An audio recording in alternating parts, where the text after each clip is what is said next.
Paz, queridos, que Dios los bendiga en Cristo Jesús. Saludos desde Oruro.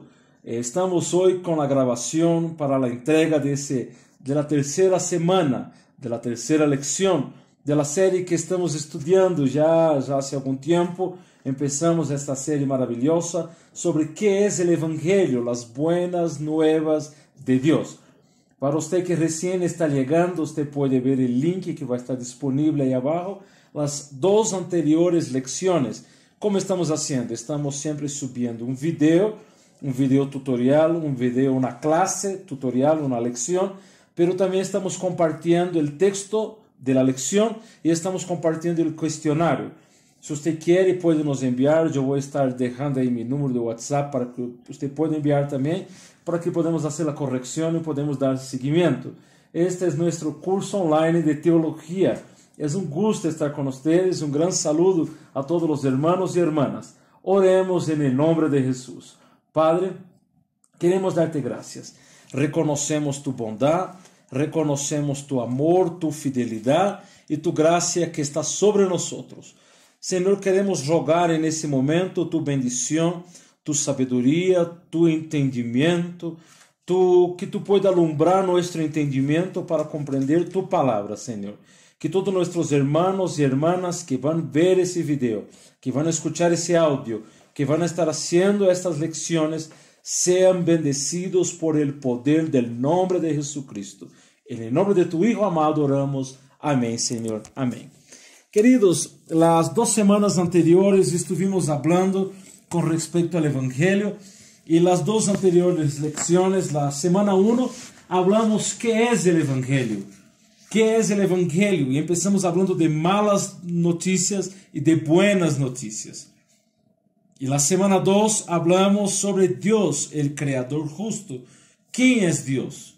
Para entender el Evangelio debemos entender quién es Dios.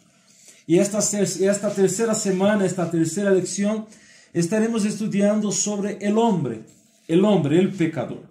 Vamos a estar estudiando sobre la naturaleza humana, sobre ese ser tan misteriosamente creado por Dios, esa mezcla de belleza y también, infelizmente, después de la caída humana, de maldad humana. Y hay una frase escrita por un gran teólogo llamado Charles Simeon. Él fue un pastor en Inglaterra por muchos años y Charles Simeon dijo una frase que nos llama la atención. Él dijo que el Evangelio humilla al pecador, exalta al Salvador y promueve la santidad. Y una vez yo publiqué esa frase en el Facebook y un gran amigo, un joven amigo, me preguntó: misionero Samuel, ¿por qué el Evangelio humilla al pecador? Parece fuerte ese tema de hablar, ¿por qué el Evangelio humilla al pecador? Ojo, no es el predicador, la persona del predicador, no es un obispo, un cura o alguien que está tratando de humillar al pecador. Es la propia palabra de Dios que humilla al pecador. ¿Sabe por qué? Porque nuestro mundo necesita saber desesperadamente lo bajo que ha caído la humanidad. La humanidad cayó en un pecado terrible y cuando el ser humano escucha el mensaje del Evangelio, él es humillado, él siente su pecado y al sentir su pecado, que vamos a estar estudiando hoy, y al sentir su pecado, ver su estado de degradación, ver su estado de depravación, que vamos a estar estudiando ese término hoy también. Al ver su estado de pecaminosidad, el ser humano orgulloso, prepotente, el ser humano que no reconoce a Dios, que es orgulloso, el ser humano se humilla bajo las potentes manos de Dios y reconoce que es pecador. Ese es el poder del Evangelio, humillar al pecador. Siga con nosotros, vamos a empezar. Para empezar, entonces, yo tengo una pregunta. Y está en su guía, usted puede acompañar. Cuando compartes el Evangelio con otras personas, hay algunos conceptos que parecen no entender. Hay algunas cosas que cuando hablamos del Evangelio las personas no entienden. Otra pregunta. Cuando compartes el Evangelio con otras personas, Hay algunos conceptos que parecen ser muy molestos. En la clase de hoy, en esta tercera semana, en esta tercera lección, estaremos viendo temas que son molestos para la persona escuchar sobre el Evangelio. Un componente central del Evangelio que la gente a menudo no entiende o rechaza de manera enojada de la enseñanza, es la enseñanza bíblica acerca de cuál es el problema básico de la humanidad. Así que vamos a dedicar todo este estudio a este tema, entender cuál es el problema básico de la humanidad. Y hay una idea principal aquí. La idea principal es la siguiente, es que el problema fundamental de la humanidad es que todos somos pecadores por naturaleza. Vamos para Romanos capítulo 5, por favor. Romanos capítulo 5, versículo 12. Romanos capítulo 5, versículo 12. Pablo va a decir lo siguiente: por tanto, como el pecado entró en el mundo por un hombre, y por el pecado la muerte, así la muerte pasó a todos los hombres, por cuantos todos pecaron. Y hasta el versículo 21, Pablo va a decir que el problema fundamental de la humanidad se llama pecado, querido.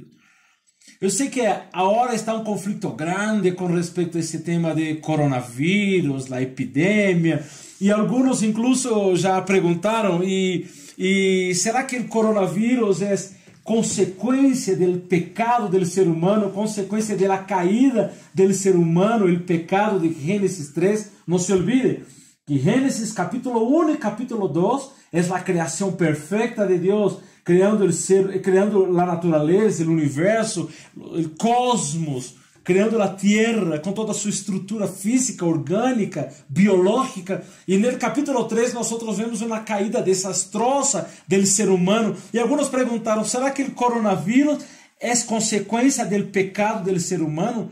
Y es una pregunta muy buena, que interesante incluso. Si usted está acompañando ese video, vas a ver ahí que yo voy a dejar después en la descripción de ese video un link para que usted pueda descargar un excelente libro. Es un libro muy bueno. Yo estaba leyendo esta semana y yo quiero mostrar para ustedes aquí. Es ese libro. Se llama ¿Dónde está Dios en un mundo con coronavirus?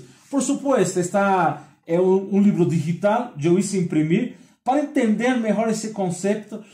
Por que vienen tantos problemas como estos, por exemplo, del coronavírus, dessas coisas? E, por supuesto, não é sobre isso que vamos falar hoje, pero há muita confusão em entender que consequências ha traído o pecado humano, que problemas ha traído depois da caída humana. E Pablo vai dizer aqui que há uma consequência grave, desastrosa, es que somos pecadores por naturaleza. Cuando pecamos, hay una frase muy bonita, no tengo aquí el autor ahora, pero la frase dice lo siguiente: pecamos, no somos pecadores porque pecamos, pecamos porque somos pecadores. Ojo, essa frase quer dizer que os pecados que cometemos quando cometemos um pecado, não nos tornamos pecadores por cometer esse pecado. Ao contrário, quando cometemos um pecado, manifestamos a natureza pecaminosa que temos. Então, essa é a ideia principal, que somos pecadores por natureza. Já heredamos desde Adão a natureza pecadora. Salmos 51, versículo 5, Davi vai dizer: sei que sou pecador desde que nasci, desde que concebió mi madre, em pecado eu fui concebido.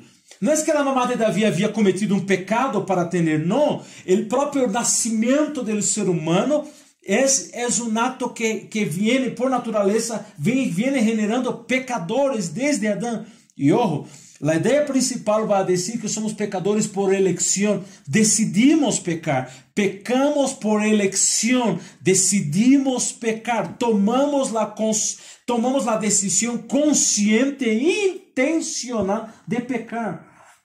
Vês a hora como é difícil esse tema? Vês a hora como é conflitivo esse tema? Vês a hora que o evangelho de verdade humilha o pecador? Pero Charles Simeon, el gran teólogo de Inglaterra, decía que humilla al pecador, pero al mismo tiempo exalta al Salvador. Cuando entendemos nuestra naturaleza de pecado, de desgracia, de errores, entendemos que necesitamos de un Salvador. La lección de hoy va a decir el hombre, el pecador. El hombre, ese ser misterioso, tan hermoso, creado a la imagen de Dios de una manera tan misteriosa. Pero un pecador que con la caída, con el pecado de Adán, viene generando pecadores a cada generación, pecadores. Entonces, para eso, y no se olvide que la idea principal termina diciendo que estamos bajo la ira de Dios. Entonces, vamos a ver un texto bíblico. Y el texto bíblico para nuestro estudio está en Romanos capítulo 3. Romanos capítulo 3, versículo 9 al 20. Vai aqui uma sugerência. Mientras estás buscando, estás tomando apuntes, notas, puedes pausar o vídeo para que pueda seguir com tranquilidade. Romanos 3, del versículo 9 al versículo 20. Vamos ler a palavra de Deus.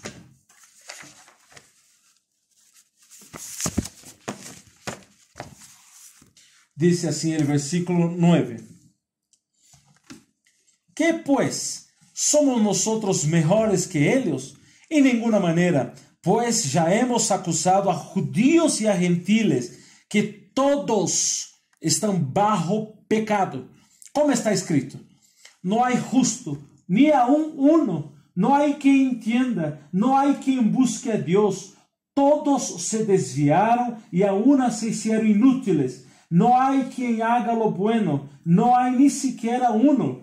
Sepulcro abierto es su garganta, con su lengua engaña, veneno de ásperes hay debajo de sus labios. Su boca está llena de maldición y de amargura. Sus pies se apresuran para derramar sangre. Quebranto y desventura hay en sus caminos, y no conocieron camino de paz. No hay temor de Dios delante de sus ojos. Pero sabemos que todo lo que la ley dice, lo dice a los que están bajo la ley, para que toda boca se cierre y todo el mundo quede bajo el juicio de Dios. Ya que por las obras de la ley ningún ser humano será justificado delante de él, porque por medio de la ley es el conocimiento del pecado. Hemos leído Romanos capítulo 3 del versículo 9 al versículo 20. E aqui vai a primeira pergunta, incluso que está no questionário. Pergunta número 1. Según este pasaje, ¿cuántos son justos ante Dios? Según este texto que hemos leído, ¿cuántas personas son justas? Es verdad, nadie, ninguna persona. Tienes razón. Según ese texto, el versículo 10 va a decir que no hay un justo, ni aún uno. No hay nadie. ¿Ves como el evangelio humilla al pecador? La persona que vive con una arrogancia, una autosuficiencia, una autodependencia, pensando que puede hacer lo que quiere, pensando que es un ser libre, independiente. Pero bajo la ley de Dios no hay un justo. De acuerdo a la justicia de Dios, todos nuestros actos de justicia son trapos de inmundicia, dijo Isaías. No hay ningún justo. Y es asustador porque Pablo ele va a decir en el versículo 9 que ele ya acusó a judíos y a gentiles. En el capítulo 1, si usted va a Romanos capítulo 1, el capítulo 2, hasta el versículo 16, principalmente el capítulo 2, Pablo va a dar, el capítulo 1, Pablo va a hablar de los impíos, de los gentiles, aquellos que no son judíos. Va a hablar de toda... Hay una lista de pecados aquí. Una clase de pecados. Una lista con varias clases de pecados. Pero en el capítulo 2, Pablo empieza a hablar de los judíos también que viven bajo el pecado. Los judíos tenían una mentalidad rara y equivocada. Los judíos creían que por ser receptores de la ley, por ser receptores de la palabra de Dios en el Antiguo Testamento, como ya conocemos, y los judíos creían que el padre Abraham, mira que había como mitos, como falsas enseñanzas, como el padre Abraham, que estaria sentado a la puerta del infierno, e quando um judío, por equivocação ou por pecado, iba a entrar al infierno, el padre Abraham não permitiria que esse judío entrasse al infierno. E Pablo está dizendo, não há judíos nem gentiles. E no capítulo 3, versículo 9, Pablo está dizendo, em nenhuma maneira, pois já hemos acusado a judíos e a gentiles. Todos estão bajo el pecado. Não há um justo, nem há uno, nem os judíos, nem os gentiles. Gentiles são todos aqueles que não são judíos. Ou seja, em outras palavras, todos estão bajo pecado. Todos, absolutamente todos, nadie escapa. La pregunta 2 dice lo siguiente. En los versículos del 11 al 18, Pablo da varios ejemplos del Antiguo Testamento de nuestras maneras de pecar. Enumere tantas quanto puedas. Tantas como puedas. Si usted va a ver el versículo 11 al versículo 18, va a hablar que no hay quien entienda, no hay quien busque a Dios, y todos se desviaron y a una se hicieron inútiles. No hay quien haga lo bueno, no hay ni siquiera uno. Mira, Pablo va a dar una lista, del 11 al 18, Pablo va a dar una lista de pecados, de maldad. Las personas, su boca engaña, su lengua tiene veneno. Es terrible la situación. Con essa lista de pecados que Pablo está dando, vamos a ver que há situações terríveis do ser humano. E não é impressionante que Pablo está citando o Antigo Testamento. Pablo está falando de Salmos. Pablo está falando de los livros, vamos a ver, Salmos 14, Salmos 53, Salmos 5, Salmos 140. Pablo está usando os salmos para mostrar que o ser humano é um ser pecador. É terrível a situação do ser humano. É terrível. Vamos para a pergunta número 3. Que nos ensina acerca da natureza humana o extenso catálogo de pecados que cita Pablo? Pablo dá uma lista de pecados aí.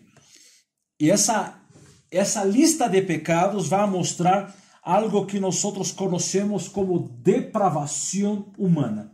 Ojo, queridos, depravação não tem que ver só com um tema sexual. Não, essa pessoa é um depravado, é um pedófilo, um depravado. Por supuesto, os pecados sexuais vão ser condenados também. Vamos estudar vamos ver essa parte também. Pero a palavra depravação vem da metalurgia, vem da área da indústria do metal, da indústria do ferro. Quando um metal, um ferro, um material não era aprovado, não passava por la prueba, esse material era rechazado, teria que ser desechado. E esse material, então, esse ferro, esse metal,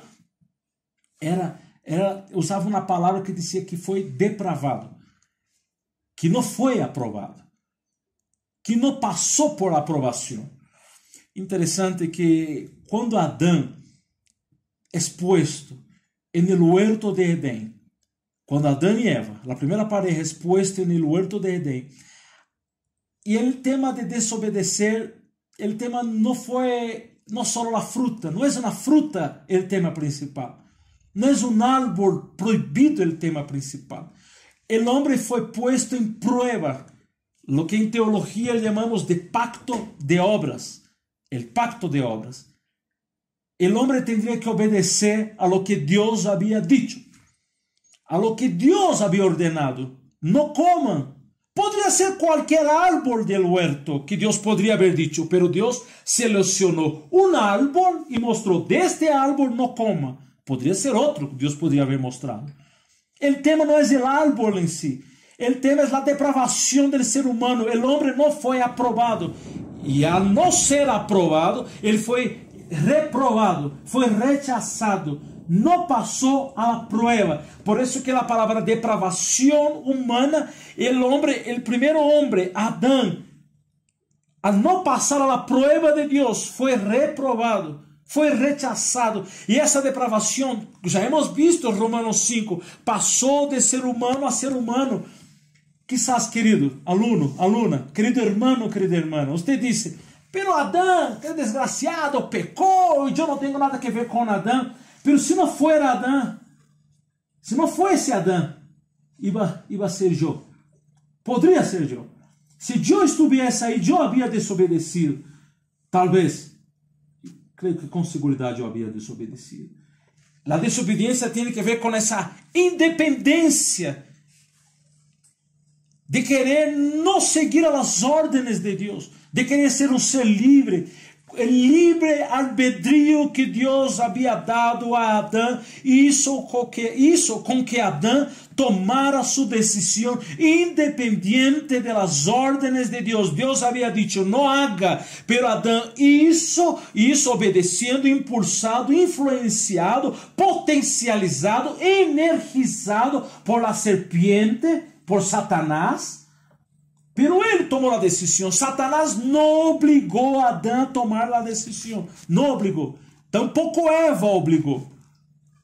Adão, por seu livre albedrío, por sua liberdade de elegir, de escorrer, ele quis ser superior a Deus en el sentido de ter independência de lo que Deus dijo para ele não fazer, e ele hizo, e Adão não foi aprovado, e Adão, já hemos hablado disso, Adão como cabeça, se você vai ver os anteriores vídeos, vamos falar desse tema, na lecção 1 e 2, hablamos de isso, Adão como cabeça federal, como representante da humanidade, Adão falhou, e a falha de Adão arrastrou com ele toda a descendência que vino depois. É assustador isso. É a depravação. O homem pecou contra si mesmo. O versículo 13 e 14 está falando de Romanos 3, está falando dessa depravação contra ele mesmo. O versículo 15 al 17 está falando contra as pessoas, su prójimo. E o versículo 18 al 20 está falando que ele vai passar por um julgamento, porque ele é culpável. O pecado impregnou, manchou, ensuciou todas as áreas da vida, todas as áreas, a economia foi manchada por el pecado, as artes, a cultura, a música, a sexualidade, todas as áreas da vida, a ciência, os descobrimentos foram manchados por el pecado. Aún os actos mais buenos, mais hermosos do ser humano, tiene por trás uma mancha del pecado. A ética humana, os sentimentos humanos, a racionalidade humana, os pensamentos humanos, todos foram manchados por el pecado, querido. Essa desgraça é chamada pecado. Deus mío. La pergunta 4. En el versículo 11 de Romanos 3, Pablo afirma que não há quem busque a Deus. E no versículo 18 finaliza seu catálogo de pecados dizendo: não há temor de Deus em seus olhos. Como crees que se relacionam estes pecados com todos os outros que Pablo menciona? Ojo, no versículo 11, Pablo está falando: não há quem entenda, não há quem busque a Deus.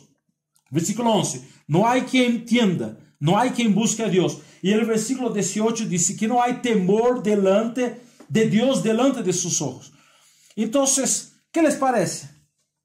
Pablo aqui parece indicar que a causa fundamental de todos esta lista, de todos esses pecados, tanto do capítulo 1, tanto do capítulo 3, esta lista de pecados, foi que as pessoas han rechazado a Deus e se han rebelado contra Deus e se negaram a temer a Deus e não honraram a Deus como deveria ser honrado. Mira que la Gênesis, la raiz, el nascimento de todo pecado tem que ver com não buscar a Deus, não entender a Deus, não temer a Deus, não reverenciar a Deus. Que terrível situação. Romanos, das cartas do apóstolo São Pablo, Romanos é como as cordilheiras del Himalaia. Para nossa Bolívia seria a cordilheira de los Andes. E Romanos seria como la cumbre, el cume mais alto, a cumbre de toda essa cordilheira, Romanos. Das cartas que Pablo escreve, Romanos tem esse poder, esse algo especial. E nos primeiros capítulos Pablo vai mostrando lá o pecado do ser humano. O ser humano é um ser pecador. Talvez você que está mirando esse vídeo não está acostumado a escutar essas coisas. Quizás você cresceu e por muitos anos escutou um evangelho que dizia que você é como um Deus, um semideus. Você pode todas as coisas. Em sua boca há poder. Abra sua boca que há poder em sua boca. Não, não há.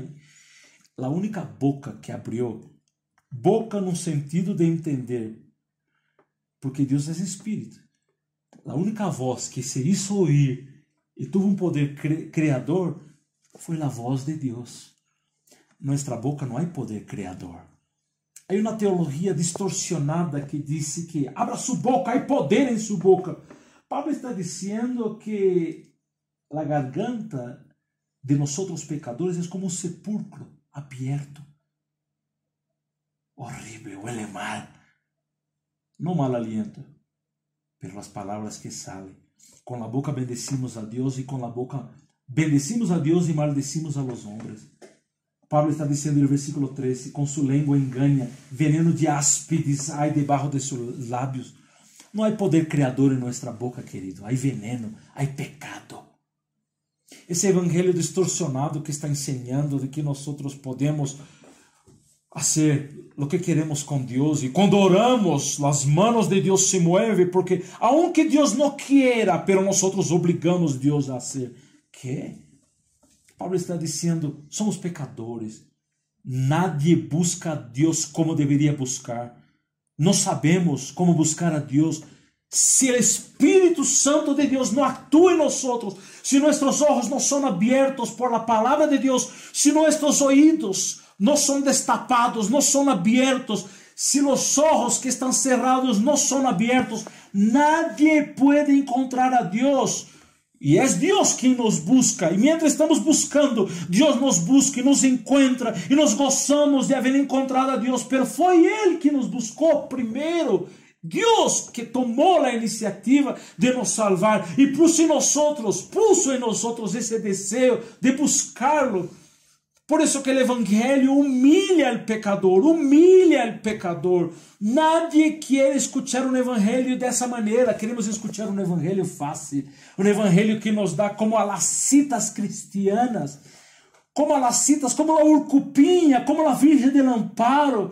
Que nos dá as buenas coisas. Sim, eu creio que o Evangelho, Deus pode nos dar as buenas coisas, pero este é secundário. O primário é revelar. O primário, o principal de todo isso é revelar a pecaminosidade do coração humano.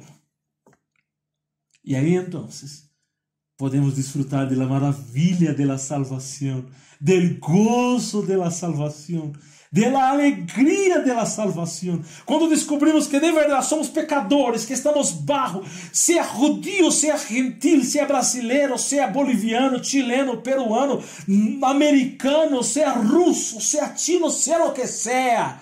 Nació en la ciudad o nació en el campo, nació en un rico hospital o nació allá en una casa sencilla del campo, todos estamos bajo el pecado, todos. Y cuando descubrimos esa verdad maravillosa y la salvación de Dios viene hacia nosotros como un tornado, como un huracán, derrubando todas nuestras fortalezas, nos pone al piso, reconocemos nuestros pecados y la salvación de Dios nos abraza, pasamos a valorar e a amar essa salvação de maneira aún mais grande que poderíamos pensar. Pero quando não entendemos, quando pensamos que somos autossuficientes, que somos buenos, que pensamos, que logramos, e que quando recebemos a salvação, estamos fazendo um favor a Deus, quando Cristo está tocando a porta e abrimos a porta, pensamos que estamos fazendo um favor a Deus, não valoramos a salvação. A salvação só é valorada quando entendemos que estamos com os olhos cerrados, ouvidos tapados,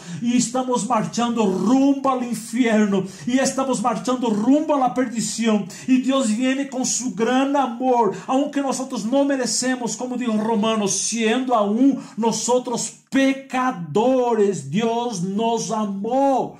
Quizás você está vendo esse videoclasse de hoje. Quizás não eres bautizado em águas todavia. Porque aqui é uma excusa de muitas pessoas que não são bautizadas em água. Muitas pessoas que não assumem o compromisso cristiano de ser parte do corpo da igreja, de ser parte desse corpo místico de Cristo chamado igreja, ser bautizado, participar da Santa Cena, viver uma vida de santidade. Algumas pessoas dizem, eu não posso, primeiro eu tenho que ser puro, primeiro tenho que fazer coisas boas para recém depois me bautizar, para recém depois vir à igreja. Não. Não, essa é uma mentalidade equivocada. A salvação de Deus alcança a mim, alcança a você, alcança a todos nós, mientras somos pecadores, mientras nossa boca é um sepulcro aberto de desgraça, há veneno em nossa língua, há malos pensamentos, malas atitudes. Deus vem com seu poder, aún sendo nós pecadores, desgraciados, como estamos vendo essa lista horrível de Pablo. Deus vem e nos salva. Dios mío, essa é a salvação. Essa é a salvação. E Pablo vai dizer aquela pergunta 5. Pablo não, perdão, é a guia. Não é Pablo, é a guia. Em nossa cultura, muita gente pensa que não há nenhum estándar de lo que é moralmente correto ou errôneo para todo o mundo. Piensan que as pessoas ou as culturas particulares simplesmente decidem lo que é correto para elas. Segundo este pasaje, como responderias a alguém que creyera en esto? Déjame decir algo aqui. Há uma palavra que usamos que se chama relativismo moral. ¿Qué es relativismo moral? Relativismo moral es que la moralidad, la ética, está basada por um relativismo. Todo é relativo ao tempo, a la cultura e a la situação da humanidade. Por exemplo, estamos em Bolívia agora. Estou gravando de Bolívia esse vídeo. Aqui em Bolívia há uma restrição forte todavia com respeito a matrimônio homoafetivo, matrimônio homossexual, lesbianismo. Há muitas restrições. Mas se você vai a países como Brasil, por exemplo, Espanha, outros países, você vai ver que não há tanta restrição como há aqui. A cultura daqui há muita restrição.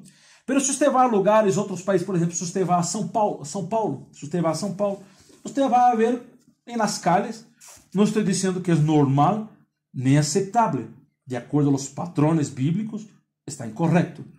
Mas você vai ver com muita naturalidade as pessoas caminhando, parejas homossexuais. E ali em São Paulo, por exemplo, vão dizer, não, isso aqui é relativo, nada que ver. Essas coisas de antes não podia, mas agora é relativo, é normal. O relativismo moral vai dizer que não há problema, é todo relativo, não há algo absoluto. Não, isso que a Bíblia diz era para aquele tempo. Não há problema. Hoy puede. Se cambiou o tempo. Estamos em século XXI, somos uma geração muito moderna. E o relativismo moral vai dizer que é relativo. Não. O versículo 19, Pablo vai dizer que todos os que estão bajo a lei, para que toda boca se cierre e todo el mundo quede bajo el juicio de Deus. Pablo vai explicar aqui no versículo 19, vai dizer que a moralidade sigue um caráter mesmo moral de Deus. Deus não cambia, o caráter de Deus não cambia. Deus é imutável. Não é porque eu estou em Bolívia, eu me porto de uma maneira, e se eu vou a São Paulo, e se eu vou a Espanha, eu me porto de outra maneira. Ou seja, em Bolívia é pecado, mas em Espanha não é pecado. Porque não é assim. A Bíblia diz que o caráter moral de Deus é absoluto, não é relativo. Relativismo moral é contrário ao caráter absoluto, santo, puro de Deus, que não cambia. Pode ser donde sea, em Bolívia, em Chile, se allá em África, em las tribos mais lejanas que há, o caráter moral de Deus é absoluto e não cambia. Por isso que o pecado sigue sendo pecado em todas as gerações. E vai passar alguns anos que incluso muitas coisas novas vão chegar todavia. Por exemplo, em muitos países onde já é permitido o matrimônio homossexual, já é permitido já a adopção de niños, por parejas homosexuales, homoafectivas, pero la palabra de Dios es absoluta con respecto a esos temas. Por isso que nessa lista de Pablo sobre o pecado aqui não cambia, é algo absoluto. Então a cultura de hoje é uma cultura muito relativa, diz, não, pues, isso passou, isso pode. Ah, os cristianos são muito antiquados, são muito retrasados, são muito antigos, estão com a palavra não. Não é que os cristianos são antigos, nós servimos a um Deus que não cambia. Deus é um ser absoluto em sua moralidade e nós temos um estándar moral, uma regra, um estándar, um patrão e seguimos esse estándar moral, y es Dios. En el versículo, la pregunta 6 dice así, lee el versículo 19. ¿Qué significa ser responsable ante Dios para que toda boca se callará? El versículo 19 dice que toda boca se cierre y que todo el mundo quede bajo el juicio de Dios. Todos nosotros somos responsables ante Dios. En la lección anterior, la semana 2, si usted no vio la lección número 2, vea, assista a essa parte, vamos a dizer que todos somos responsáveis ante Deus. Significa que vamos dar conta a Deus de todo o que hacemos, de todo o que pensamos. E Deus vai dar um veredicto por nossas ações. Seremos juzgados, o grande julgamento de Deus por nossas ações. E não se olvide, a ação principal do ser humano que vai definir todo o seu futuro na eternidade diz respeito a aceitar ou a rechazar a Cristo. De acordo a la aceitação ou o rechazo de Cristo, viene toda nossa vida. Não se olvide disso. Pero então, quando cheguemos frente ao grande tribunal de Cristo, e Deus vai começar a mostrar nossas obras, nossas atitudes, todo o que hicimos. Na primeira delas, como já falei, rechazar a Cristo. Aí vai ser grave, porque as pessoas, não, aí quizás alguns vão poner culpa em seus padres. Não, meu papai era assim, minha mamãe era assim. Ah, mis tios, mis abuelos, a cultura que eu nasci, o país, o cristianismo, as igrejas evangélicas estavam mal, roubavam o dízimo, por isso eu não era um cristiano. E Deus vai começar a mostrar a pecaminosidade dessas pessoas e todas estas excusas que essas pessoas darão serão tão débiles, incluso mentirosas ante Deus, que quando Deus mostra seu real juízo e as intenções reais das pessoas, porque eles rechazaram a Cristo, porque viveram a vida de pecado, e Deus vai começar a mostrar, mira que interessante, hoje, com tanta debilidade que temos uma tecnologia tão boa, por exemplo, você está vendo esse vídeo agora? Essa é parte da tecnologia. Imagínate no cielo, não sei como Deus vai ser, mas Deus vai projetar, Deus vai mostrar, não sei se na consciência, não sei se de maneira visual, eu não sei, Deus vai mostrar todas nossas ações. E delante de lo que Deus vai mostrar, nadie tendrá excusa, nadie. Incomoda esse tema, não? Incomoda. Por isso que, como falei ao princípio, humilha o pecador. Humilha o pecador. Todo mundo estará de pie delante de Deus, el juez. Los libros serão leídos, abertos e leídos. E cada acusação será apresentada. E não tendremos palavras para nos livrar de las acusações. Deus não é um juez corrupto. Não vai haver corrupção. Deus é um Deus justo e mostrará todas as ações do ser humano. Vamos à pergunta 7. El versículo 20. Segundo esse versículo, como responderias a alguém que dijera? Como vamos a responder? De acordo com o versículo 20. Vamos ver o versículo 20.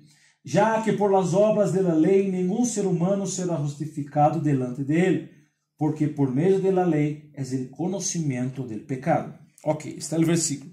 Se uma pessoa te disse assim, eu sou uma pessoa bastante buena, estou seguro que Deus me aceitará al final porque me he portado melhor que a maioria da gente.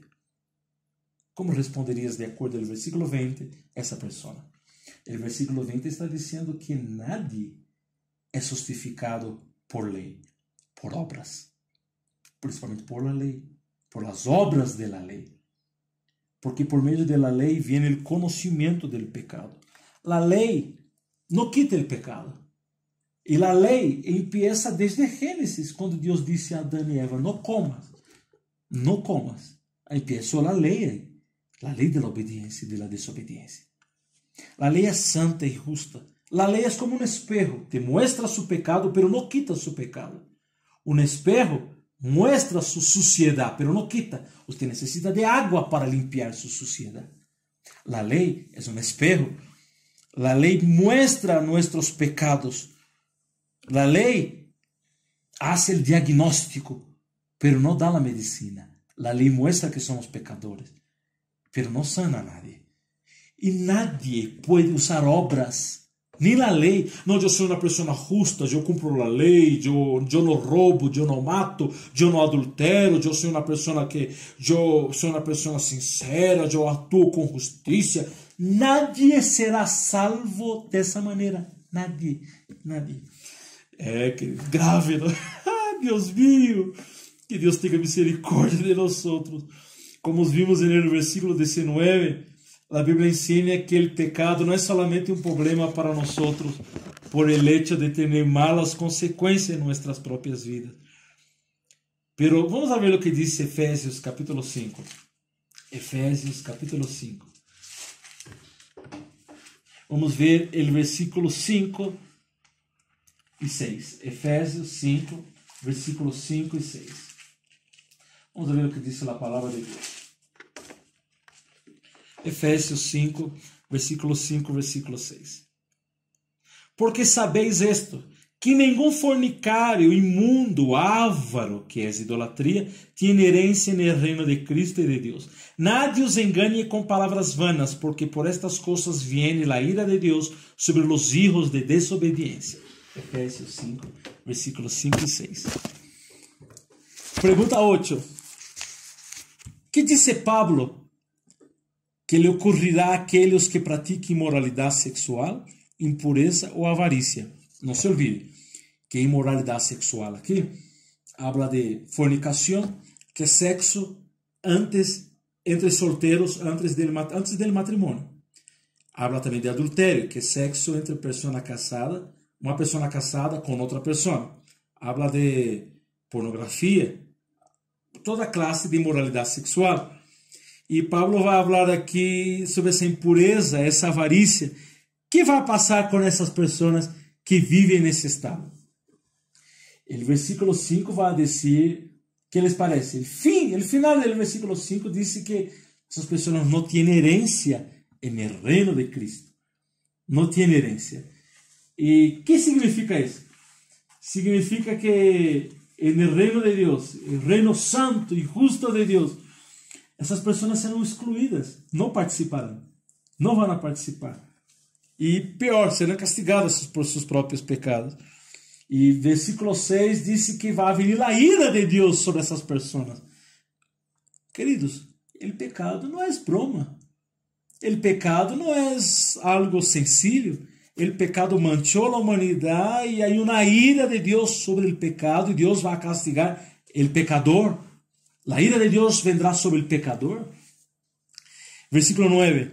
¿Sobre quiénes vendrán la ira de Dios? El versículo 6 dice, ¿por qué vendrá? Está diciendo ahí que van a venir la ira de Dios sobre los hijos de desobediencia. Hijos de desobediencia, que no, en otros versículos van a decir como hijos de la ira. Mira, hijos de la ira de Dios. Va a venir el castigo sobre los hijos de la ira. Entonces esa frase que hemos acostumbrado a escuchar diciendo, Dios ama al pecado, Dios abomina, Dios aborrece al pecado, pero Dios ama al pecador.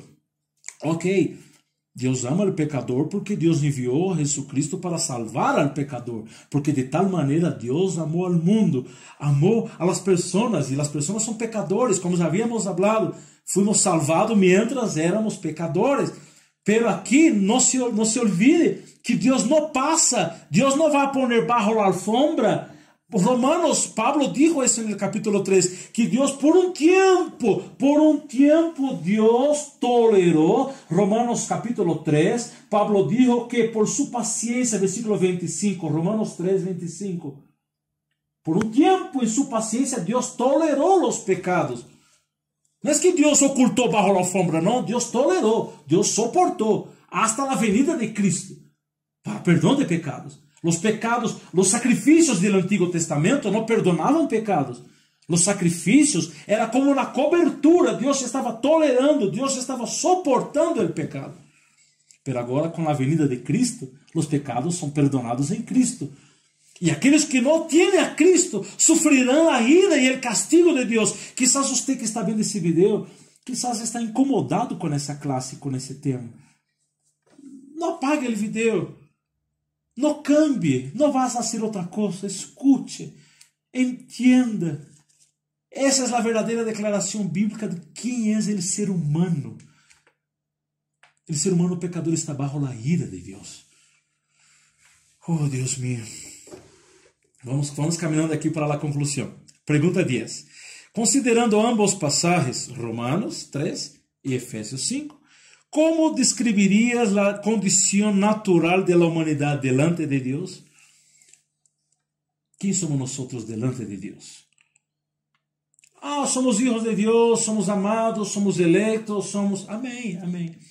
Pero não se olvide que tudo isso viene por la cruz, que vai ser nossa próxima lecção. Vamos falar de Cristo, vamos falar desse sacrifício perfeito. Pero somos pecadores. Pecadores alcançados por la gracia de Cristo. Todos somos pecadores e a ira de Deus está sobre cada um de nós, sobre nossa vida de pecado e sobre nossas ações. Pergunta 11.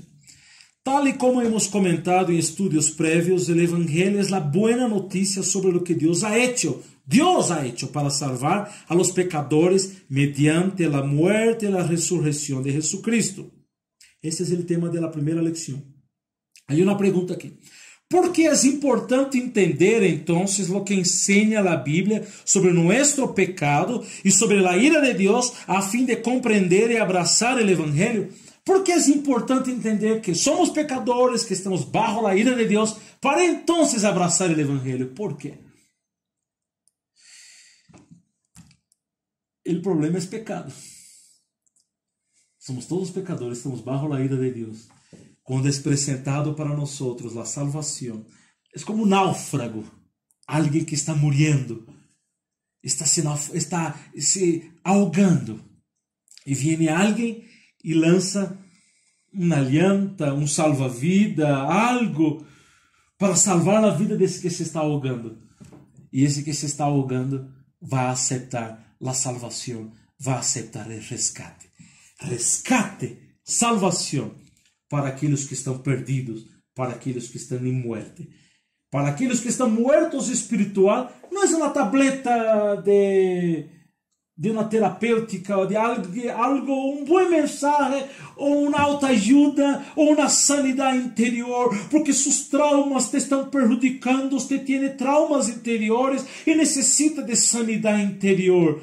Antes de receber qualquer sanidade, um ser humano que está muerto necessita receber vida. Efésios capítulo 2, Pablo dijo, estando vosotros muertos. Pablo não dijo, estando vosotros enfermos. Por Efésios capítulo 2, Pablo não vai dizer, estando vosotros debilitados. Aun quando vocês estavam dolientes. Não, Pablo dijo, estando, e ele dio vida a vosotros quando estabais muertos em vuestros delitos e pecados. Não é uma mensagem de autoajuda, 5 passos para ser feliz, 10 passos para alcançar o cielo, 5 passos para conhecer a Cristo. Não, o que necessitamos é vida. E quanto mais sabemos que somos pecadores, desgraciados, e o inferno já está olhando cerca de nós, ele azufre da muerte eterna, da condenação eterna, está chegando a nós, nos está consumindo como um fogo devorador. Quanto mais entendemos a condição de pecadores que somos, aún mais vamos a valorar tão grande resgate e tão grande salvação que Deus tem sobre nós. A pergunta 12 diz que, puesto que todos somos pecadores delante de Deus, é inútil que nos comparemos com os demais com o propósito de apresentarmos melhores que eles ante Deus. ¿Qué dice esto con respecto a nuestra tentación de medir nuestra espiritualidad con la de otros? Es un problema serio eso. Escuche, la santidad de Dios es nuestro estándar, nuestro modelo, es la santidad de Dios. Entonces debemos nos comparar de acuerdo a la santidad de Dios, al estándar de Dios, no de las demás personas. Está bien seguir el ejemplo de los demás, tenemos los pastores, los amigos, los hermanos, un santo santifica, los santos son justificados en la presencia de los santos, está bien, pero la realidad es que es por la santidad de Dios que debemos ser animados a la obra de Dios en nuestra vida. Nuestro modelo es Cristo. Las personas fallan, queridos, fallan. La pregunta 13, ¿de qué maneras la enseñanza de la Biblia sobre el pecado y la ira de Dios debería impactar la vida de la iglesia? ¿Cómo debe ser nuestra adoración en la iglesia? Entendemos sobre nuestros pecados. ¿Cómo debe ser la predicación? ¿Cómo deben ser los discipulados, la evangelización? ¿Cómo entramos en la iglesia? ¿Cómo debemos entrar? ¿Se acuerda de la historia que Cristo contó que entró un hombre, un publicano, un pecador, y entró un fariseo? El publicano, el pecador, golpeaba su pecho y decía: Dios, tenga misericordia de mí que soy pecador. Y mientras el fariseo decía: yo no. Yo doy mi diezmo, yo hago ayunos, yo voy a las campañas, a las cruzadas, a los congresos, participo de todo evento, yo no. Y la Biblia dice, Jesús contó que aquel que entró y reconoció su pecado salió justificado. Y aquel que entró orgulloso, lleno de prepotencia, de orgullo, de vanidad, no recibió bendiciones de Dios. ¿Cómo deben ser nuestros cultos, nuestras alabanzas? ¿Son alabanzas que alaban a nosotros? Los teus, una persona muy hermosa, muy querida. ¿Y son alabanzas así o son alabanzas que reconocen que de verdad necesitamos de Dios? En la pregunta 14 dice que de qué manera una comprensión bíblica del problema fundamental de la humanidad nos lleva a regocijarnos en el Evangelio. Yo voy a leer. Voy a leer un comentario para que usted tenga un buen entendimiento. Para entender la alegría del Evangelio, es que la idea básica es que cuando comprendemos la profundidad de nuestros pecados, nos regocijamos en la gloria de la salvación. Cuando entendemos que fuimos esclavos del pecado, nos alegramos todavía aún más sabiendo que Cristo nos liberó del pecado. Cuando entendemos que la ira de Dios estaba sobre nosotros a causa de nuestros pecados, nos alegramos porque fuimos salvados por Dios y ahora somos amigos de Dios. O en otras palabras, cuanto más reconocemos nuestros pecados, reconocemos que necesitamos de un Salvador y nos gozamos en Dios, nuestro Salvador. Qué lección maravillosa.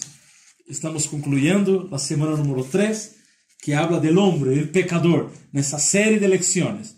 Que Dios los bendiga. Oremos en el nombre de Jesús. Oremos. Padre, queremos darte gracias por tan gran bondad, por la oportunidad de estudiar esas guías y que sea de bendición sobre cada hermano, sobre cada hermana que están viendo esas lecciones, esas clases. Que reconozcamos que somos pecadores y que necesitamos de una gran salvación, una tan gran salvación para tan grandes pecadores. Gracias por ese tiempo, en el nombre de Jesús. Amén. Amén, queridos. Queridos, que Dios los bendiga. Terminamos ahora la tercera clase, la tercera semana. Es una bendición estar con ustedes. Yo soy el misionero Samuel, grabando estos videos desde Oruro. Es un regalo de Dios ese tiempo de estarnos estudiando las lecciones bíblicas y de estar en ese tiempo tan precioso. Un gran saludo de nuestra familia para todos ustedes y que la salvación de Dios pueda llegar a cada hogar en Bolivia y en las naciones y que Cristo sea glorificado. Bendiciones y hasta luego, hasta la próxima semana en el nombre de Jesús.